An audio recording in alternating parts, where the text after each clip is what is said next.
Uh, hey there, everybody. This is Kenny and Kenny Squared. with the sports on the Positive Tip podcast. If you're curious, you didn't quite hear what we were laughing at. We're going to start by talking about the Mayhem in Anaheim this past Sunday. And Kenny suggested the song I should have put on was Kung Fu Fighting. That was good. And I should have. So, but I think I did. I have Shakedown by Bob Seger. So that's a little bit at least in the category. Kenny, how you doing? I'm good. We had some excellent weather this week, although it's supposed to get really hot today. So yeah, it's been nice. Yeah, well, that's good. It's we're right around the corner from 4th of July, so summer really in full effect, heating up. And speaking of heating up, why don't we start here? We got a bunch of topics to jump into today, but let's start with the big baseball story from a few days ago, and it's still kind of been a little bit of a big story, as I think the Red Sox and Blue Jays got a little bit into it last night, but nothing really happened, which is usually what happens with these baseball fights. But we had an old-fashioned, like from the 70s, 80s, 90s type, just throwing punches, mayhem type brawl. And I want to get your full take on it, but I want to just say this at first, and I'm not sure if you're aware of this, you might be, but when Frank Robinson was working in the commissioner's office as kind of the dean of discipline, so to speak, he really pushed hard for a little while to have the similar rule in baseball that they do in basketball, that if you came off the bench, it would be an automatic suspension. If you came out of the bullpen, it would be an automatic suspension, and it would escalate. And they shot that down year after year. And almost after watching this on Sunday, I can almost think that baseball might need something like that. I mean, it's just been a tradition that this pile of humanity comes on the field and just, it's unbelievable. And it's, they've done a good job with the discipline, though, I think the last, 10 years or so, because it's less and less that you see fights like that. I think you had pointed out the Reds and Pirates from a few years ago probably was the last one where you actually saw punches being thrown like this, but this was a bad one. So what was your take with these two teams? Well, it seems like, first of all, this was handled horribly by the Angels. To kind of give the back context, day before, Mike Trout was thrown near his head. It didn't seem like it was very intentional, but also, I mean, Mike Trout isn't exactly the most guy that stays on the field recently type of guy. So losing him would have been huge for them. Angels have been reeling anyway, for whatever reason. But then, they took exception to that. And after the game, Phil Nevin is yelling at the dugout saying, we're going to get you guys. We're going to come back. And then Sunday morning, they switched to an opener, which, every once in a while, teams will go with a spot start. The Yankees had a spot starter on Tuesday. So, switching pitching isn't that unusual, but when you're basically threatening the other team and then switch to an opener and then, a bunch of guys get hit early on, you're asking for trouble. Yeah. Phil Nevin, who former Yankee coach, I don't know what got into him. He's an old school, though, hardened baseball guy. He's not that old, because we probably both remember him playing. I certainly remember him playing, but he's a kind of an old school, hard-nosed ex-player. Mike Social wouldn't have done that, I'll put it that way, but go ahead. Yeah. So I think with him it looks really bad. I think something that really stuck out to me is the people that got involved that really shouldn't have gotten involved. I read that the Angels have to stagger their suspensions because so many coaches got suspended for fighting. One of the interpreters got suspended. How did he even come out of the dugout? How does an interpreter get on the field and start throwing punches? That doesn't make any sense to me. But why is an interpreter? Who's he have beef with? The other interpreter? I don't understand. So I don't get that. Anthony Rendon too. He's fighting with his non-messed up hand. Like, he could have gotten seriously hurt.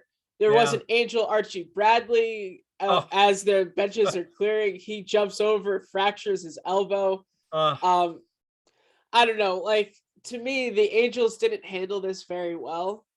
And more importantly, like, I think this is one of those fights where you're like, well, we kind of hope this doesn't happen again. And I think MLB was really good. 47 games in total of suspensions. Phil Nevin receiving the most in 10. Jesse Winker got 7, which for a he should position have gotten player is a more. lot. I thought he should have gotten 10 Yeah. as well, but Yeah, he did, like, he was the one approaching the Angels dugout. So I think they're the weird thing with Iglesias throwing all the sunflower seeds. he should have probably got more too. But yeah, So, like, it was just a big mess. I think you had mentioned the Reds and Pirates. We talked about that before. Like, yeah, that's one that I think that was also really bad. yeah. I don't remember the guy's name, but Amir Garrett, yeah, yeah, Amir Garrett, that guy's a hothead anyway. He's yeah.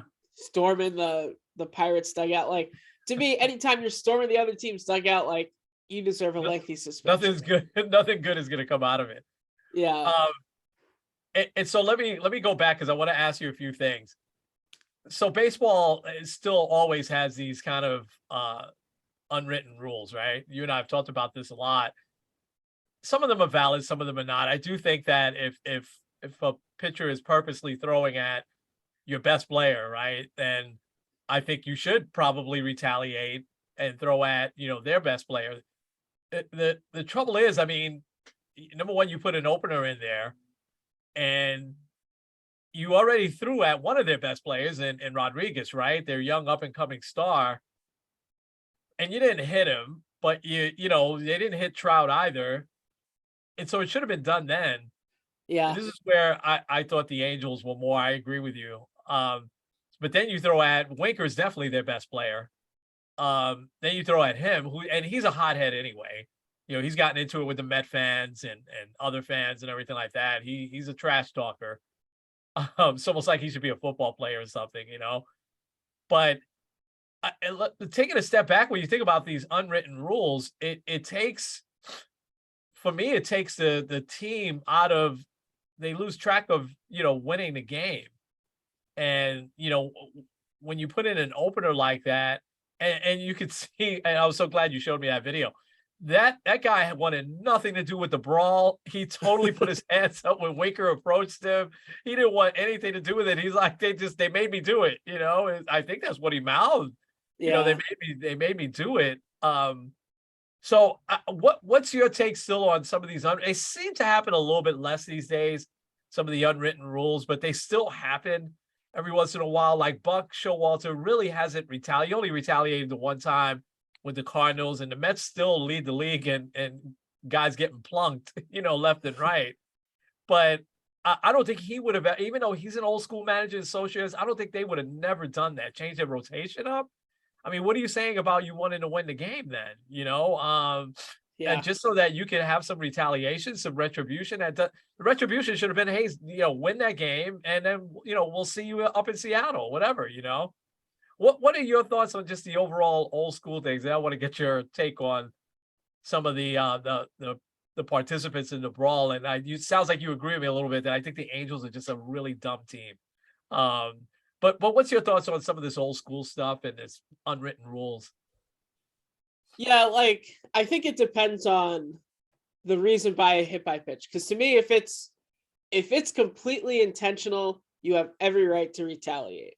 Like, I hate the unwritten rule of, if you feel showed up by a home run, you hit the next guy. Yeah, I feel like that's complete. that still happens sometimes. Yeah. I think that's wrong. And I think the teams get every right to retaliate there. I don't think they should. Like you said, I think they should just go out and win the game. I think the best retaliation is, okay, they hit a home run, we're going to hit a grand slam off of them. Like, go in that route. one thing that I've read and was kind of interesting here, like listening to some of the former players talk about this. Um, Teams should only get one shot. Like, I'm not an advocate of hit by pitches because like you could try to aim for someone's leg or someone's like butt or something like that, and then you miss and you hit them in the head, you hit them in the arm. Like careers can end like that. Yeah. Um, Yeah. but I think more importantly, like you get one shot. The Mariners shouldn't be trying to hit every single guy. Like if your pitcher has that bad of location, he shouldn't be in the major leagues anyway. I know. Um, I agree. Yeah. but yeah, I I'm not a fan of it. I hope that like Yeah. kind of to me the best way to get back at a team isn't to hit the other guy. Because like once again, because think about it this way. Let's say they the Mariners, okay, so they got Jesse Winker hit. So now the Angels are gonna try to hit Mike Trout. Or not the Angels, the Mariners are gonna try to hit Mike Trout. What if they hit Mike Trout and he gets hit in the wrist and breaks his wrist? Of course. Like Yeah. to me, Yeah. there's always that danger of injury. Because like Yeah. it's not like you're throwing a baseball at 95 miles an hour. Either way, it's gonna hurt. But like you could seriously hurt someone. Yeah. You don't Yeah. want to hit someone in the Yeah. head. You don't want to hit someone in the leg. Like someone could like break a foot easily. So Yeah. Yeah. Well, I'm in 100% agreement with you, and I like the old school baseball stuff, sliding hard, and I thought it was always appropriate to knock the catcher over if they're blocking the plate. I think that's good baseball. I know they took that out. Kind of sliding hard into second base. That's a little more difficult to do now since they took out the in the neighborhood type rule. So, but this type of stuff that can lead to injuries and everything, and some of those plays can lead to injuries too. But I think that's clean baseball. But then throwing at each other, I think that's just silly. But now let me get your take on the Angels, and then we'll move on to Deshaun Watson. But the Angels, so they're ironically enough, the Mariners have been involved in some of the worst brawls like in baseball. It has been a while. They had the one with the Orioles several years ago that just went on for like 30 minutes. They had one with the Brewers, and then they've had a couple with the Yankees. And I remember the one with the Yankees that I used actually as a lesson to the youth when I was doing the high school guys on Sundays. And that was the one where they had a reliever named Frankie Rodriguez, not K-Rod, a different guy. And he had gotten into it because he had hit, so I think he had hit Paul O'Neill or somebody, and Girardi was the next guy up, and they exchanged words, and dugout is yelling at him, and he charges Joe Girardi, and Girardi had a deep man of faith. He took about 3 or 4 punches and didn't throw any punches back. And afterwards, people and it wound up to be a really wild brawl. And I'll get to the other point in a second. But Girardi afterwards had mentioned his faith. He said, I shouldn't be getting into these physical altercations. That's why I didn't throw a punch back, because he clearly just kind of was trying to cover up. And Rodriguez hit him 3 or 4 times. Bernie Williams actually went off on Rodriguez after that. It's pretty famous brawl in his time. But here's what had happened, and I don't know that you remember this, because I think this was 1999. Alex Rodriguez, obviously a huge star at the time on Seattle, and Derek Jeter, obviously the biggest star with the Yankees, were good friends at that time, and they were playfully, wrestling, with each other in the periphery. But there were a couple of players that at first when they came out had grabbed them and said, no, you can't get into this. That was also kind of a baseball tradition that the best players weren't going to go and get involved in a full scale brawl. And so you always kind of saw that, except Darryl Strawberry was sort of the exception. He would always get involved in everything, but because they tried to hold him back and they couldn't. But most of the top players, you never really see them in the middle of any of this stuff, except the Angels. First you got the reliever breaking his elbow, jumping over, and Archie Bradley is a key part of that team if they're going to contend. So he's going to be out for a while. And then I could not believe that you've got 2 of the best players on the planet, and Trout and Ohtani, running into this thing, and neither one were throwing punches. They were trying to be peacemakers. But as you saw with Justin Upton and running into this as a peacemaker, you can really get seriously hurt, because Justin Upton got thrown to the ground, and I guess Trout really sassed his buddy. Obviously, he was on the Angels just 2 months ago, and so he pulls him out of it. But on the way there, man, he's getting grappled with, and so's Ohtani. And I'm like, how are these guys even close to it, man? You got to grab your best players and bring them to the side. It just. And the fact that, these guys, they let these two players fight for so long, Tepera and Winker. I mean, I'm just like, what the heck, And they throwing haymakers at each other, But but what's your take overall on the Angels? I know you said at the beginning you felt like they handled it terribly, but just those little examples that we saw of these guys getting involved, they just seem to have no sense of any sense of like how can they really contend with all this talent that they have. Yeah, I mean, I think they're a very interesting team in that regard. Because I think of the Yankees, like you think, like I think Aaron Judge and Giancarlo Stanton, two like giant guys, they would not be in the middle of a bench clearing incident. No, like Josh Donaldson, okay, I could definitely see that. Yeah.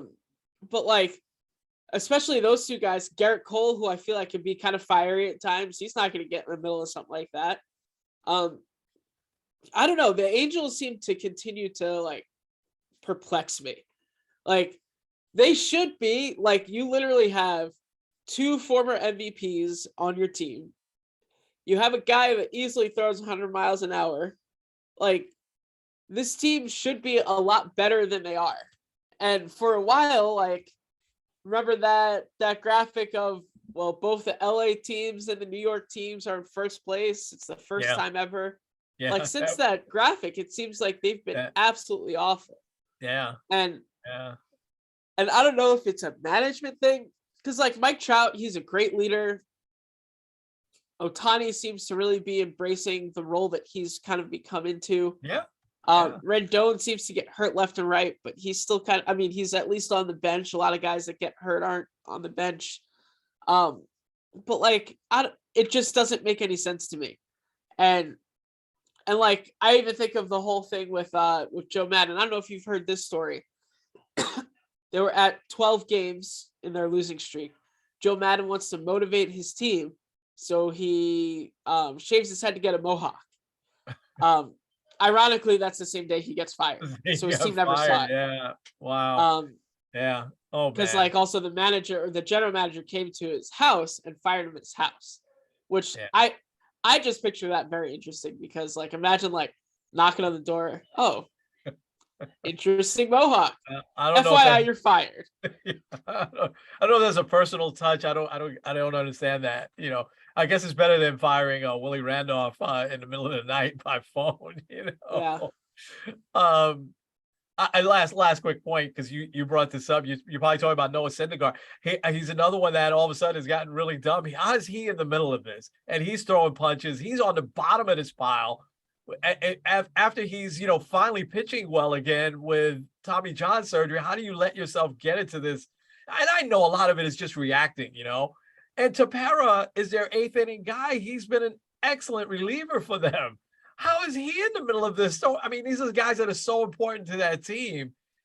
Again, I get it. And Rendon, I just don't understand. How do you even come out of the dugout? I think everybody would have understood if, listen, Rendon, you stay right here, man. You got a broken arm, broken wrist. You're in a cast, and yet you're trying to fight with your left hand. I lost track of him. I think he got into the pile, after he throws that first slap,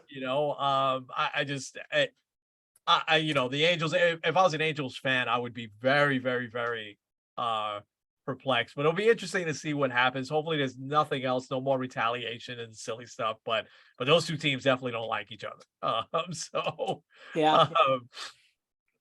Hey, let's pivot because this has been a big week so far in a couple of things. We'll get to NBA free agency. That's been a big deal. A lot of moving parts there. But the Deshaun Watson thing looks like it's finally starting to wind down here a little bit in terms of the NFL, but a lot of different news coming out this past week and at the hearing, and Houston Texans really taking they don't look good in all of this. So obviously happening in your backyard on the periphery there is Baker Mayfield, and he's obviously very upset now that this nothing has moved on his end. So what's the take there in Cleveland, and what's been your take? Well, I'll start with Baker. He was doing some kind of like football camp for kids, and was basically asked, like, do you think you're going to be starting if Watson gets a huge suspension? And basically he said no. He was very upfront, saying like, No holding back. unless Wow. unless they really want to make a move towards making some amends, then I've moved on. I'm annoyed that I haven't been traded yet, but it is what it is. So it really sounds like if Deshaun Watson gets a significant suspension, it's not gonna, like, they're gonna go with Jacoby Brissett, or trade one of these guys like a Drew Lock or a Sam Darnold or someone like that, and roll the dice with him. Right. I don't know if they would I don't know if you can ring up the phone and ask the 49ers, hey, can we have Jimmy G? We'll give you Baker Mayfield. I don't know if that would work either. But it really seems like that's kind of the direction the Browns are going. The Deshaun Watson case seems kind of interesting because I've heard two very opposing things. First, I've heard that the NFL is trying to get an indefinite suspension for Watson. Wow. Which would be huge. Wow. Wow. And with the indefinite suspension, he couldn't request for reinstatement for at least a year. Wow. But then I hear that if they want that the NFL would be okay with a 6 to 8 game suspension, assuming that also means Deshaun Watson couldn't appeal. Because that's also one of the layers of this whole thing, is the appeal process seems still to be kind of messed up. Could he play while he appeals? I believe so, yeah. Okay. And like with like this disciplinary hearing, it's done by an independent third party, jointly paid by the Players Association and the league. Right. However, if an appeal happens, like Roger Goodell has the power to, like if the NFL doesn't like the suspension, they can appeal, and Goodell has the option of selecting who he wants to oversee the appeal process. So technically he could put himself in that spot. Wow. But then also there could be a lot of mess there with Deshaun Watson trying to appeal, saying like, well, I legally haven't done anything. So it'll be interesting to see what happens. The hearings are still going on, as far as I know today. I would assume that we'll probably get a decision kind of because knowing the way that the sports world works, the next couple of days will be NBA free agency. I would probably say like Monday, Tuesday, you might hear an actual decision. Probably next week after the holiday, probably. Yeah. So I don't know. I still say the NFL from a PR perspective probably wants at least a year. I think the Browns are prepared for a year, which is why they structured the contract the way it was. Yeah. I wouldn't mind an indefinite suspension. I think that would send a very strong message, especially looking at what baseball has done. Baseball seems to be like, they were bad on the steroid stuff. They aren't bad with the domestic violence stuff. Aroldis Chapman got a hefty suspension for an incident where he never got arrested. Jose Reyes was suspended indefinitely because of something that happened. Yeah. Marcelo Ozuna was suspended indefinitely because of something that happened. So, like, baseball doesn't mess up. Trevor Bauer, obviously, with 2 years. Yeah. The NFL has always been very, very weak with it. I mean, we always look at the Ray Rice example of 2 games. There's a lot of examples, though, where guys are barely suspended or only suspended a game. Yeah. I think using Deshaun Watson, one of the the top quarterbacks talent-wise in the league and saying, like, "You out for a while," I think would send a really strong message, and hopefully other people would be like, "Oh, well, maybe I shouldn't do bad stuff." No doubt. No doubt. I think you're 100% right there, but we'll see. The NFL, like you said, hasn't been known for doing the right things here. I want to come back to Watson in a second. I want to ask you about the Texans because it seems like every day more and more comes out about their enablement here. Do you think that the Texans will have any sort of penalty here? And I have to tell you, man, you know this better than me. If you're looking at a penalty to a team, you take away their first round draft pick, like next year's first round draft and second. Like if you take away 2 draft picks from them, forget about finding them. That would really hit them in the pocket. But do you see any penalty for the Texans here at all coming?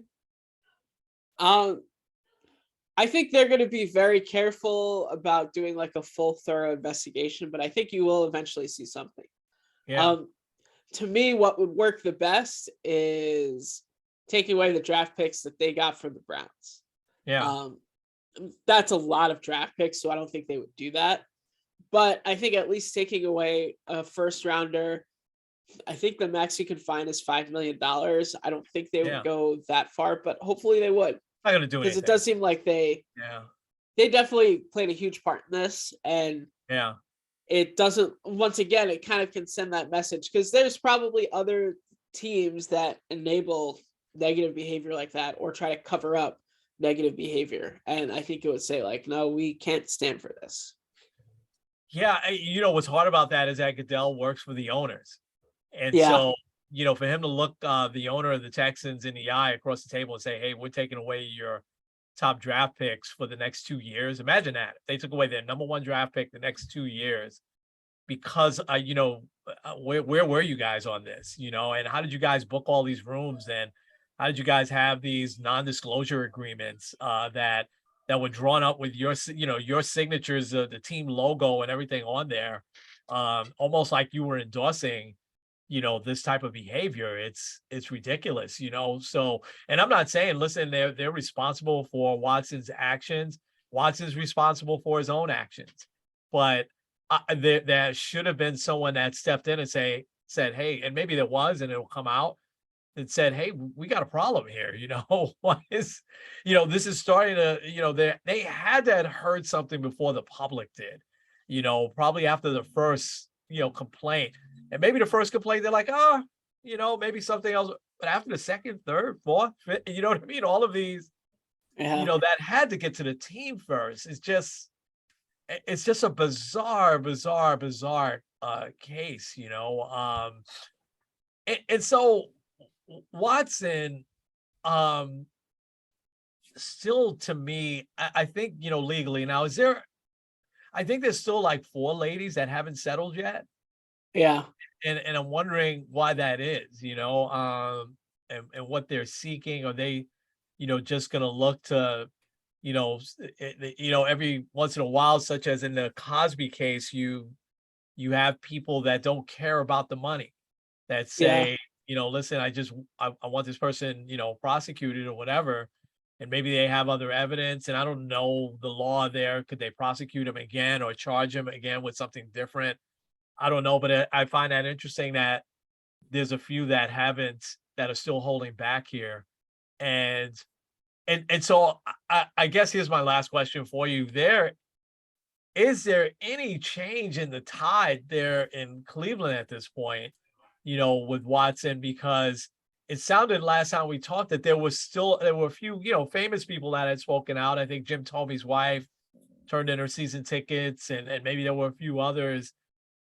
But I'm really, really curious what that fan base is. And I know you're not a Cleveland Browns fan, but I know you comb the papers there and everything every day, and you have a good finger on the pulse. I'm just curious how the Cleveland fans are feeling when you've got this potentially championship team built, and you've got just this. I mean, black cloud is like an understatement, still hanging over. What are the Browns fans? Are they just like wait and see, or are they it's just because I know in New York there would be hardcore. Get this guy. How did you bring this guy in here? And we at times, I mean, we had Latrell Sprewell, who we embraced after he was contrite, and he came here and he played extremely well. We've had some players in the past. We took back Jose Reyes. Michael But Vick, I thought that was a yeah, little afterwards, yeah, but yeah. Michael Vick, played for the Jets for a while. Absolutely, that's a good one. But what's the pulse of the fan like there? um, I think it's still a little like on the wait and see. Um, I do think once a decision comes down, they're gonna come hard at like, man, we had the opportunity to win a Super Bowl with Baker Mayfield, and we decided to push it away for this guy. Yeah, Um, it seems like a lot of people are very done on Deshaun Watson because like there was so much hype, there was a lot of excitement when we got that notification, like the Browns got Deshaun Watson after it looked like it didn't happen. Like there was a lot of that excitement in the air. There was like, okay, yeah, Browns are going to win the Super Bowl. Yeah, he might get suspended for a little bit. But then all of not only is it worse, but he could get suspended a year. He could get suspended indefinitely. It feels like another one of like those punches in the gut. Like take like the Cubs before they won the World Series. Like you always waited for the shoe to drop. I think of the infamous moment in 2003 where the Steve Bartman incident. It's like, oh, of course that would happen. Or the Red Sox in '86 with Bill Buckner. Like, oh, like right, right. I think like the Browns, because they had so many quarterbacks over the last couple decades. They finally get that guy that plays a full season. He's a guy that's very Cleveland-y, a little bit more like the hard-nosed type of guy, like I don't care what you think type of guy. And just like that, he's gone. Something happens. Yeah, yeah, Because like I do think that given the right pieces, Baker Mayfield can take this team somewhere. Um, Jacoby Brissett might be able to take this team like a couple games over 500. I guess, well, that one math wise, like 3 games over 500. right. But like, I think especially like last year, Baker to me, like I know hindsight's 2020. Baker Mayfield should have just shut it down. He seemed to ruin his relationship with Odell. Seemed to ruin his relationship with the team. Yeah, Granted, the team did a lot to not help that, yeah, but yeah, I don't know. I think once a decision's made, I can probably get a better gauge on it. But yeah, a lot of the Brown fans that I talk to, they're like, "Man, why do we get this guy?" yeah. Um, It's brought a lot of stuff. Whereas that if they had just rode that wave, like you said, of Baker, a healthy Baker Mayfield, we could be talking about something. All right. Well, hopefully by next week we'll be able to talk about at least some sort of closure, at least the first part of closure on this. Hey, let's jump to the NBA and specifically our Knicks and um and their hot pursuit of Jalen Brunson. And I like Jalen Brunson a lot. I think he's a winning type ball player. He's one of those few guys that has two, college championships, under his belt. He stayed in college, I think, for the 3 years. And, I clearly remember Rick Brunson. He was an okay NBA player. He was a very, very good college player, if I remember right. His father, and they've hired him as a coach. This is a really, I'm hopefully I'm not exaggerating this a little bit. This is one of the most important moments in Knicks history now, I think, because the Knicks have an opportunity to be very good here. And, while they were really good a couple of years ago, took that big step backwards last year, there was some things that were wrong. I don't think Alec Burks was part of a problem last year, but Nerlens Noel certainly was. And even though I liked him, I think he just looked like he was even when he got healthy that something was off there. So I would have loved to have kept a draft pick, you know what I mean, and had another young player there. And I do like the young core. So I just think that this is such an important moment in their history, because Leon Rose is almost, putting all of his chips in this one basket of Jalen Brunson, which a lot of people don't understand. I mean, the articles here have been really mixed, because while no one wants to say he's not a superstar, he's not a superstar, but he's a very, very good player, and he might be a really excellent fit for this team.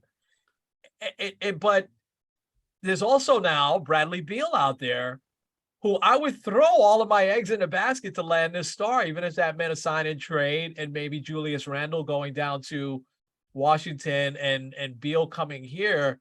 I would do that in a second. I'm not so sure if they can sign both of them. They probably have to work out some sort of sign and trade. I just don't want to trade any of the young players. And I really don't want to trade Julius Randle. I do think he'll come back and have a good year this year. I just don't know that he's a long-term New York fit. I know you're shaking your head. So what's your whole take on our Knicks here, as now we're right down to the wire? I mean, we should know something tonight, right? On what they're doing, what they're not doing. Yeah, well, I'm going to give two things, and they're not as positive as they probably should be. One that I saw, apparently another team has kind of become interested in Jalen Brunson. That's the Miami Heat. Oh boy. Which actually is a really, really good fit for him. Yeah. And like, my concern and my worry is the Knicks, like, they have the guy that they want, and now he's going to go somewhere else. We've seen that so many times before. So we're talking the now dumpster fire of KD and Kyrie. Yeah. And remember, Zion was supposed to be a part of that too. Yeah. Whether we're talking LeBron twice, Dwayne Wade, Dwayne Wade, Chris Bosh. Yeah. So like, yeah. And even like the year that KD and Kyrie were there were other guys available. Like Kawhi was available, Paul George was kind of available, and they settled for Julius Randle. Yeah. My worry is we're going to spend $230 million for Jalen Brunson and Julius Randle, which they're good players. Julius Randle on the right team would probably be an excellent player. Yeah. Jalen Brunson. You don't think the Knicks are the right team? I'm assuming you're going to say that you don't think the Knicks are the right team for Julius Randle. No. Okay. Like, let's say put him on the Celtics, he would be excellent there. Yeah. Put him on a team, say like, well, actually Miami would probably be pretty good. He would have to be like the second or third star on a team. Yeah. Yeah. But like Jalen Brunson would make the Knicks better, but I don't think like the combination of Brunson and Randle, and I don't know who else you would say is the third guy, Derrick Rose, RJ. Probably RJ Barrett would be, but like, I don't think that combination's better than Miami. It's not better than Milwaukee. It's not better than Brooklyn. It's not better than Boston. So like, that's already 4 teams, not mentioning the Sixers. So like, we're still talking about a team that's fighting for, and also consider the Cavs. They have another year under their belt. The Hawks are better. Like, they're fighting for the last playoff spot or a chance to play in the play-in tournament. Like, not good enough. That's not good enough. Yeah. Like, to me, like, right now it looks like the Knicks are heading right towards mediocrity, which, like, it's like the worst place to be in the NBA. The Golden State Warriors, when they didn't have their pieces, were awful. They had the worst record in the NBA. Right. They were able to get James Wiseman, who obviously didn't make a big impact on their championship, but going from worst to first is really kind of the way to go. Yeah. Even the Lakers, who were bad for years, but they were able to stockpile good young players that they ended up flipping for guys like Anthony Davis. Yeah. So to me, I would rather this Knicks team kind of semi just clear all the cap space and go after someone that's a higher level than Jalen Brunson. Because Because like my worry is, both of these guys will be here. There'll be the excitement, there'll be the hype, and then the winning's not going to happen. Like I don't want to spend a lot of money. I don't want to spend max deals on guys that aren't like top tier players. Yeah, I'm with you. I mean, you and I were texting about this before. They have to have something else, right? I agree. In order to get to that next level, because I think let's just play it out, right? If they sign Jalen Brunson today and there's no sign and trade, and the team they have intact, let's say Derrick Rose is healthy, and the team that they have, they go and they have to bring back Mitchell Robinson. So let's say they sign him and they go with the team that they have, right? A big three. Their big three would be, Brunson, RJ, Julius Randle. I think you're right. Maybe you're looking at 40 to 45 wins, somewhere in that range. And, you're probably, maybe you're in the play-in tournament even with the way the East is. And, maybe you get out of the play-in tournament and maybe you get in the first round. But if you're taking on the Celtics, the Heat, or the Bucks, in that first round, chances are, even with those three, you're probably not going to get past the first round. You're 100% right. Mediocrity is a really bad place to be in the NBA. I mean, I'll give you an example of a team that's been like that now for several years, and that's Indiana. The Pacers have just, they finally now are kind of, they are getting rid of some of their really, top players and kind of starting over a little bit, because they've been a team like that for several years now. I could probably think of another team in the West. I guess the Clippers would probably be an example, now, although they improved themselves, I think. Who knows what John Wall will bring to the table, but but what do they do? And see, I have just been, to me, the two names that keep coming up. Put Brunson to the side for a second, because I almost think that's a done deal. I think if that falls apart last minute, oh my gosh, the Leon Rose and Wesley era is going to really take a really hard turn here. But let's just say, put that to the side. Do they have pieces in cap space? Because there's only two other guys that I think would get them at least in the mix, and that's Bradley Beal or Damian Lillard. And Beal sent a clear message. I mean, where Kyrie, did the opposite, right? Opted in. Beal is like, yeah, I'm going to leave my 34 million and change on the table. And he's not going to come out and say it, because he could have, he could now just sign a max deal with his Larry Bird rights, right? And stay with Washington. But it didn't seem like that was the message that he was sending, by opting out and leaving that much money on the table. Would he take a mid-level exception and come to the Knicks with the promise of, long-term deal next year? I don't know that, but the Knicks have hanging over their head, they're going to have to, make a decision with RJ in the next year or so. So I just think this is just the most important next few days for the Knicks in a good long time, since the Carmelo era, because, we haven't been good since then, except for 1 year. And how do we get that back now? But, to compete really and run deep, we just saw it, right, in these playoffs. You've got to have some pieces, and you've got to have a deep team. You don't have to have, bring the 3 stars together and stuff like that. That seems to be phasing out in terms of working.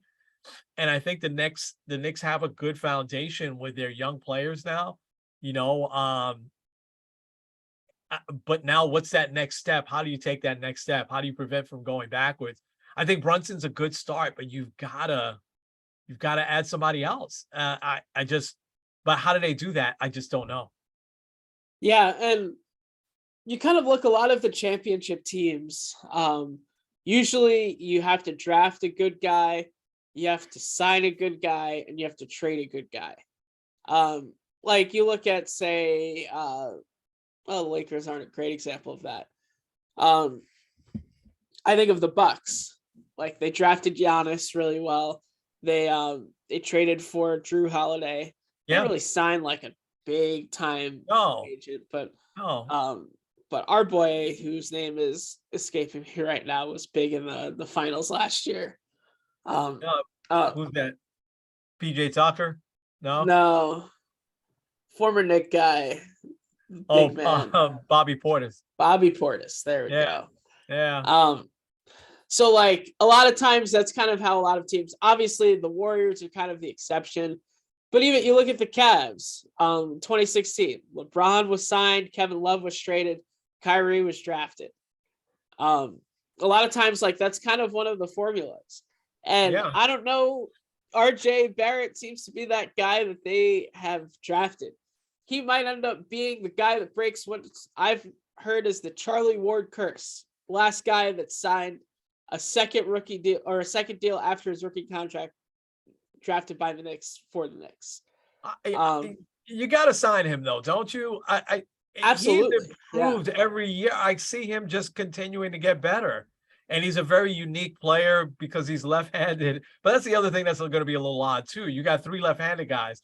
So teams can kind of overplay to that side a little bit defensively, with those 3 guys. Although Barrett is really good with his right hand as well. I haven't seen enough of Brunson to know if he is or not. But that's a little bit odd too. But I agree. I mean, you got to sign Barrett. Yeah. But it's so I could taste it, right? The Knicks are a lot closer than they've been in a long time. I really feel that way. I mean, this is just a moment in time. I mean, you got to do something here. You got rid of a few players, okay. I'm gonna miss Alec Burks. I think he was a really good pickup a couple of years ago. He didn't play as well for most of the year last year, but I think Thibodeau just used him a little bit, not in the role that he should have been used in. But you also didn't bring home anybody from the draft. You had the number 11 pick. I mean, so you should have been sitting here with at least a good, serviceable NBA player. It's like I think Quentin Grimes will not be a star in the NBA, but I think he's going to be in the NBA for the next 10 years. I think he'll be a really good, serviceable guy, whether that's starting or coming off the bench. You could have picked up another person like that, as they did. McBride, I think will also is a player that's going to be around for a while, because he's got some game, he's got talent. But Jericho Sims, I think he's going to be a serviceable NBA player. I don't think either 3 of those guys are going to be stars. But you have to fill your roster up with some of these younger guys that can come off the bench and give you minutes. And it's a long season. They had a lot of injuries last year, so I don't know, man. Final thoughts on the Knicks. Yeah. What do you think is happening today? What would be your prediction? Now, I had mentioned that I think that's more of my Knicks pessimism coming out. I do think they'll end up signing Brunson. I think that will happen. I feel like there's going to be a big trade that happens within the next day and a half. And I think it's going to be one of those guys that you did not see coming. I think of a few years ago when Paul George was oh yeah, he's with the Thunder, and then boom, he's with the Clippers with Kawhi Leonard. I think you're going to see kind of something like that. Yeah. Part of me also says maybe a Russell Westbrook move might be coming. I know he just recently opted in, but also he'd be dumb not to. $47 million Russell Westbrook is going to make this year. I hear what you're saying though. I do think there might be some sort of surprise move. I like that. Also, I just for some fun here.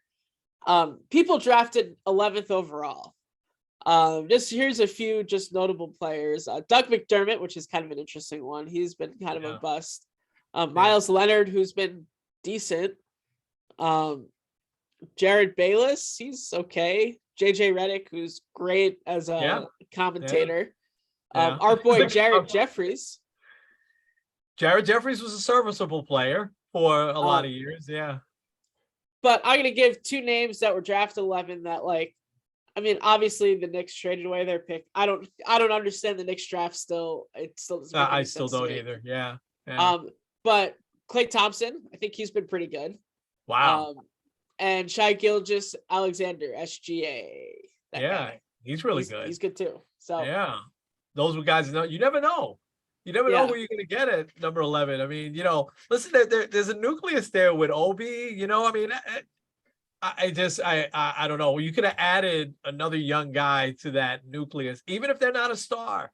That's okay. I'll take a guy like Grimes or McBride that that are going to be serviceable and it'll be around for a while. And we'll maybe hit some clutch shots in big spots like they did last year. So I don't know. Yeah. We'll see. This will be interesting to see how this plays out. I want to get to our best moments in a second, but we can't let the podcast end without talking a little bit about just the unbelievable weekend and week that the Yankees had.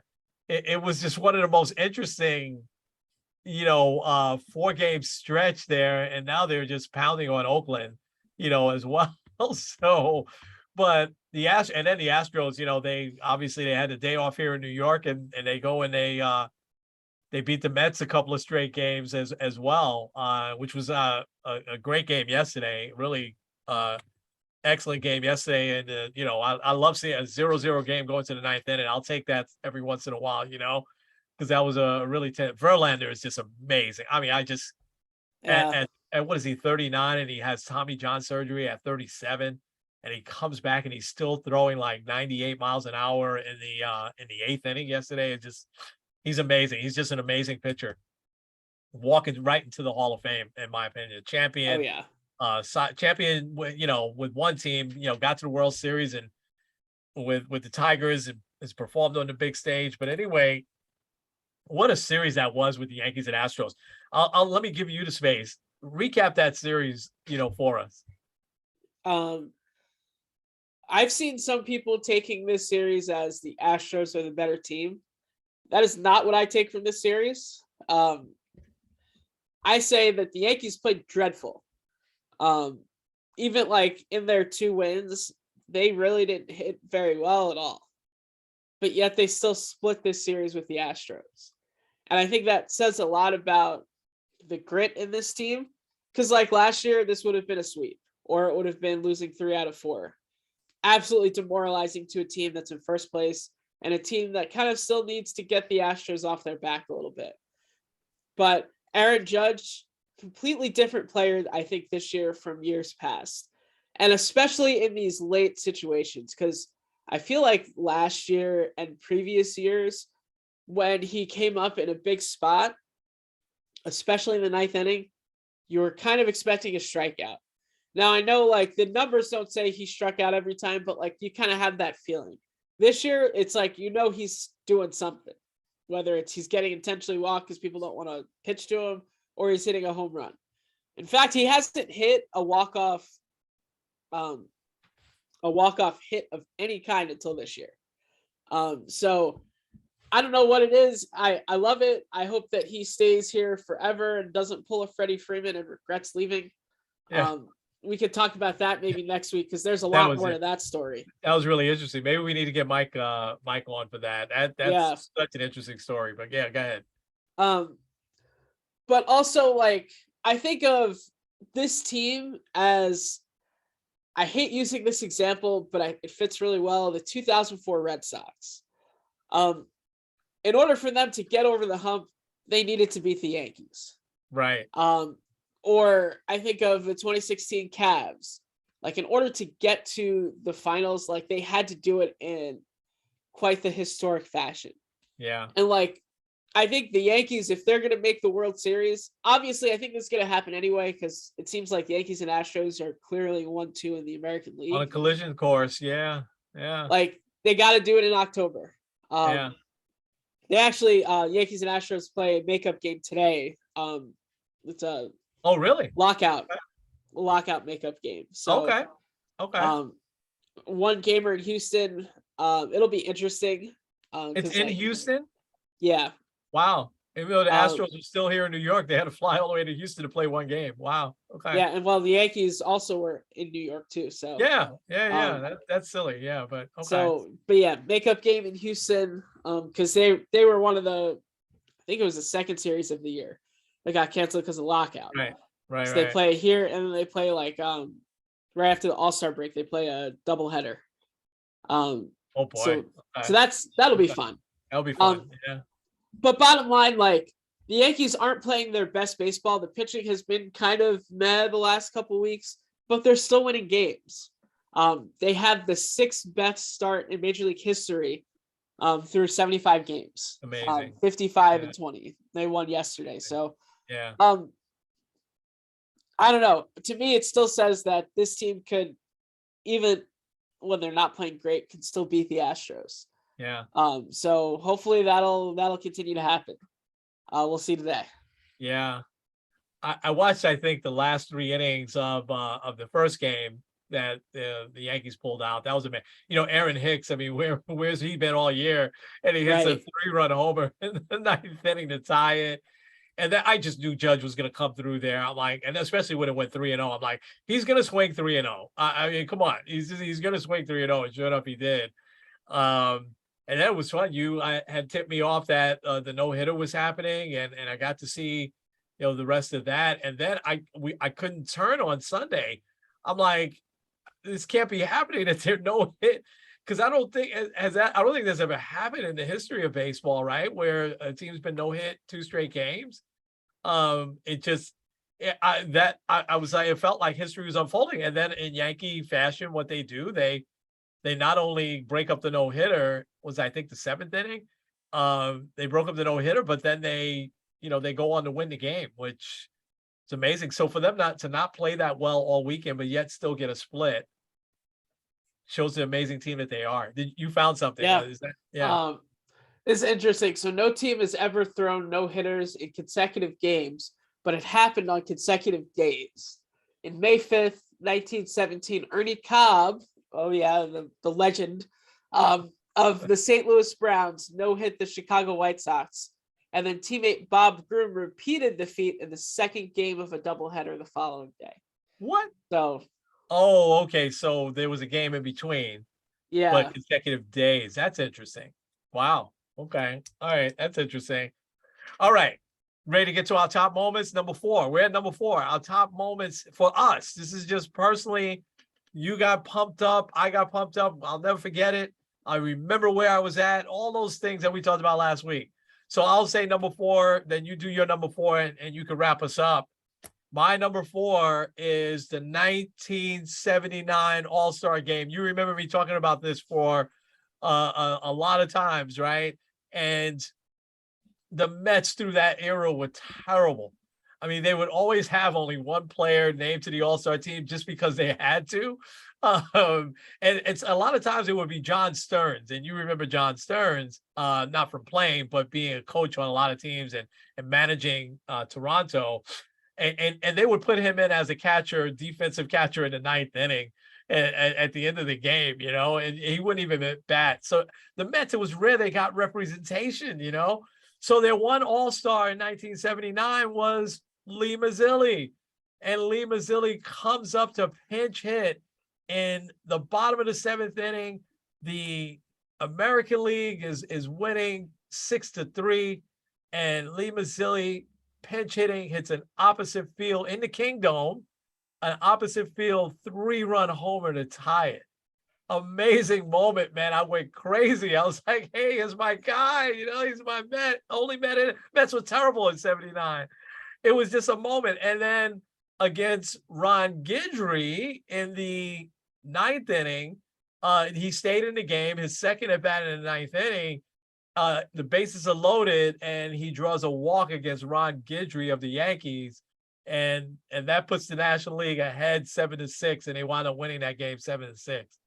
And Lee Mazzilli was not the MVP of that game. He should have been, but Dave Parker was the MVP of that game because defensively he threw out 2 guys from right field with these unbelievable throws to Gary Carter at that time of the Expos.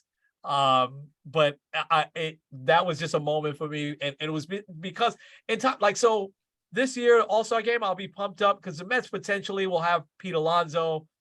Potentially it might have Lindor. Lindor's batting average is low, but he's like 3rd in RBIs. I mean, he's just killing it in RBIs. Edwin Diaz should make it, this year. Jeff McNeil should definitely make it.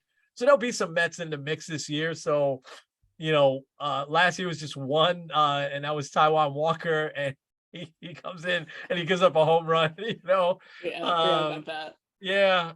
So anyway, that was my big moment number 4. What was yours? My number 4 is also an all-star game. I was thinking I need an all-star game on this list, and 2 came to mind. I'll give the honorable mention to the 2008 one, Yankee Stadium. There's a lot of the last year of the old one. Yeah. 15-inning game. Yeah. But I think, and part of the reason why I'm picking this one is more of the personal connection with us, and that's the 2003 All-Star game. Yeah. Yeah. We were watching it in a hotel room in New England, and in the National League, they have those big 3 of Billy Wagner, Eric Gagne, John Smoltz. I remember like all of the pregame stuff. They're like, oh yeah, American League, if they're gonna win this game, they got to do it early. Yeah. And sure enough, it's Eric Gagne giving up a big home run to Hank Blaylock in the 8th inning for the American League to win again. Yeah. He's also one of those guys, like, yeah, he was good enough to make the all-star team and then would always come up clutch in like random spots. Yeah. But also, ironically, he didn't win the MVP that year either. Garrett Anderson did with a 3-for-4 game. So didn't he make a great catch? Did he rob Bonds of a home run? Yeah, I think so. Yeah. Also, one of those very cool all-star game moments, the starting pitcher for the American League was the hometown guy, Esteban Loaiza. I was going to say Loaiza, wow. Who's also now, I believe, in jail. So I think he's in jail, for like drug trafficking or something like that. And I want to correct myself. I think it's Torrey Hunter that robbed Bonds of a home run in that game. Because I remember Bonds like kind of picking him up like playfully. I don't think it was Garrett Anderson, but I remember Garrett Anderson was another good player, really good player. Yeah. Wow. That's a great one. I remember that clearly. I remember falling asleep towards the end, because I was just so tired. But those were a great couple of days. Yeah, those are great memories. Also, that was the first one that counted.